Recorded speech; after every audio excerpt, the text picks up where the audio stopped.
માતરમાં એક વિસ્તાર છે નાની ભાગોળ કરીને, આમ તો મુસ્લિમ વિસ્તાર છે. ત્યાં એક મસ્જિદની બહાર એક બોર્ડ લગાવેલું હતું કે અહીંયા કોઈએ ગરબા ગાવા વગાડવા નહીં. એ કોઈ પણ એમનું કહેવું એમ છે કે આ બોર્ડ બહુ ઘણા સમયથી લગાવેલું છે, 4 વર્ષથી લગાવેલું છે, પણ કોઈ પણ કારણોસર એ બોર્ડનો ફોટો વાયરલ થયો અને અમારા ધ્યાને કાલે આવ્યું. અમારા કાર્યકર બજરંગ દળના સંયોજક સાથી મિત્ર ધવલસિંહ ઝાલાના ધ્યાનમાં આવ્યું અને એમણે અમને જણાવ્યું, ઉપર સંગઠન સાથે વાતચીત થઈ કે ભાઈ માતરમાં આવી રીતનું બોર્ડ છે. એટલે અમારા સંગઠને કહ્યું કે તમે આજ સુધી શું કરી રહ્યા છો? અમે કહ્યું કે ભાઈ ધ્યાનમાં નહોતું, આજે વિષય આવ્યો છે. પછી અમે ત્યાં ખાતરી કરી, ખરેખર ત્યાં બોર્ડ લાગેલું હતું.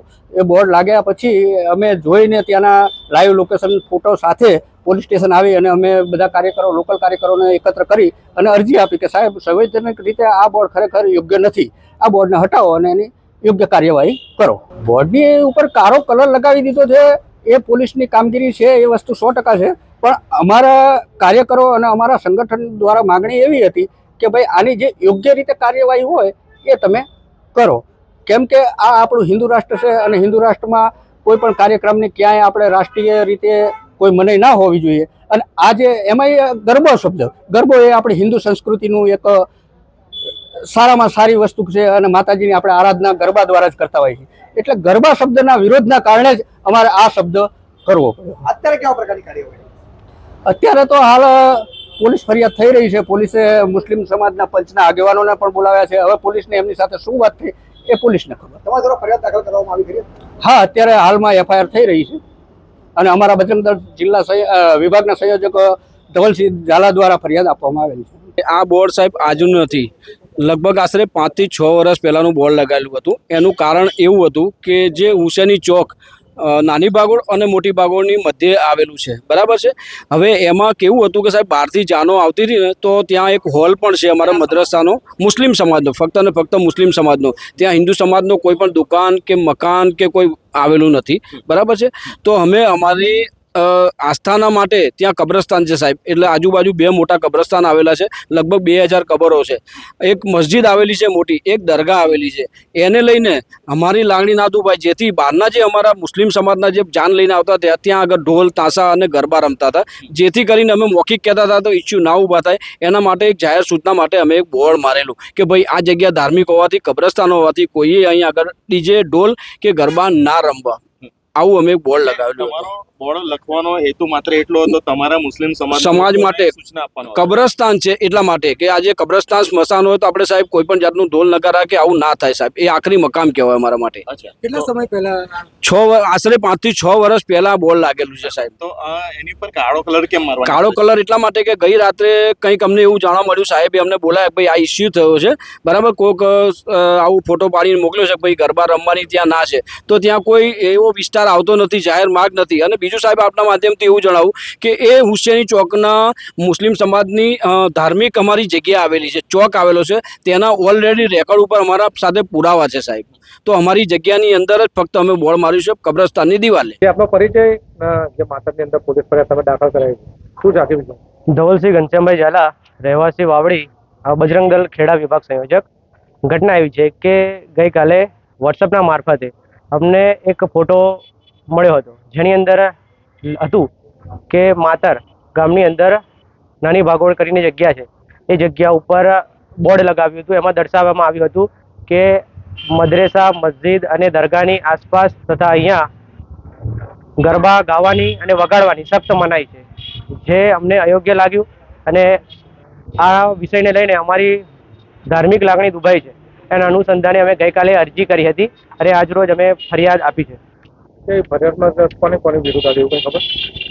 ફરિયાદની અંદર ત્યાં નાની ભાગોળ પંચના જે આગેવાનો હતા એમની વિરુદ્ધની અંદર ફરિયાદ આપી છે.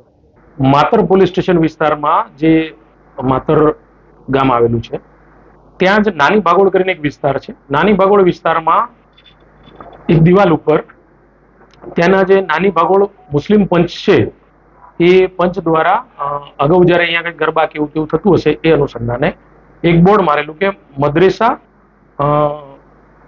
મદ્રેસા કબ્રસ્તાન, એની સામે ગરબા કે અન્ય કોઈ ડીજે વગાડવું નહીં, એ રીતનું જે એક બોર્ડ લાગેલું હતું. એટલે આ બાબતની વિગતો અહીંના સ્થાનિક કાર્યકરોને મળેલી, તો એ કાર્યકરોના એક ગ્રુપની અંદર એ બોર્ડનો ફોટો ગઈકાલે મૂકવામાં આવેલો.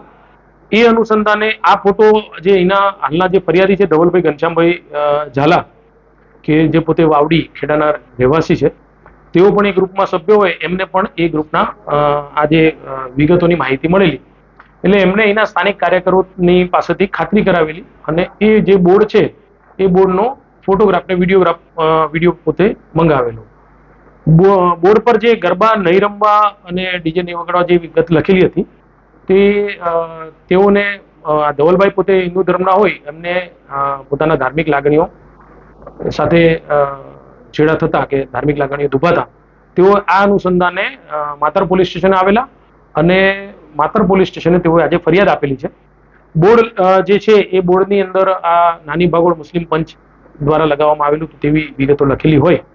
આ ધવલભાઈએ નાની ભાગોળ મુસ્લિમ પંચના પ્રમુખ અને ઉપપ્રમુખ અયુબ ખાન, ઉસ્માન ખાન પઠાણ અને ઈસુફ મિયા ઇલ્મુદ્દીન ખોખરના વિરુદ્ધમાં ભારતીય ન્યાય સંહિતાની કલમ 299-54 અન્વયેની ફરિયાદ આપેલી છે અને તે ફરિયાદ હાલ પોલીસે રજીસ્ટર્ડ કરી અને કાયદેસરની તપાસ અને કાર્યવાહી હાથ ધરેલ છે.